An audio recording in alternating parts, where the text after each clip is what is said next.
د اذان نیوز ډیرو محترم لیدونکو السلام علیکم.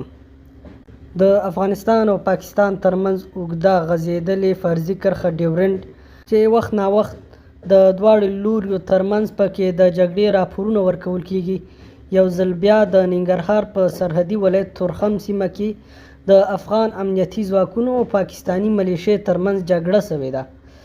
تر اوسه د دغې جګړې په د تلفاتو په اړه کره معلومات نه دي راغلي چې په دغه جګړه کې دواړو لورو ته څومره تلفات اوښتي دي، خو لومړني معلومات دا ښیي چې په دغه جګړه کې ځینې موټرونو او همدا ډول ځینې عادي هیوادوالو ته ضرر رسېدلی ده.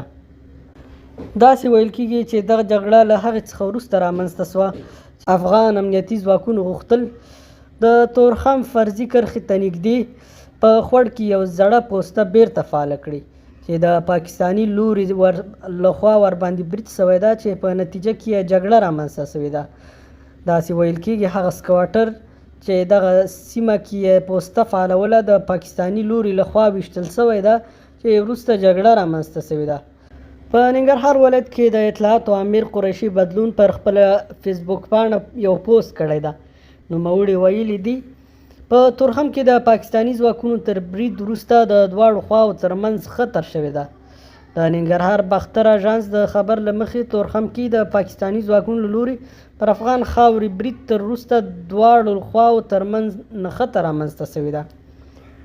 د خبر پر بنسټ پاکستاني ځواکونو وروسته له هغې پر افغان لوري برید وکړ چې افغان ځواکونو غوښتل د سکواټر پر مټ خپله یوه پخوانۍ پوسته فعاله کړي. د دغه برید له امله مرګ ژوبله هم اوښتې، خو تر اوسه یې کره ارقام نه دي پر ډاګه شوي.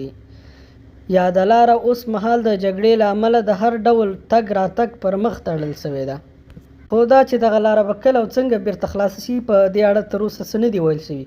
په هغه ویډیوګانو کې چې د جګړې په وخت کې اخیستل شوي دي لیدل کېږي چې عامه نفر په سړکونو منډې وهي او د ډزو اوازونه اورېدل کېږي. له دې څخه وړاندې هم په فرضي کرښه د پاکستان سره د بېلابېلو لاملونو له امله جګړې رامنځته شوې چې تر ټولو عمده عامل یې د پاکستاني لوري لخوا په افغان خاوره کې د اغزن سیم تیرول او یا هم د نوو پوستو جوړول و.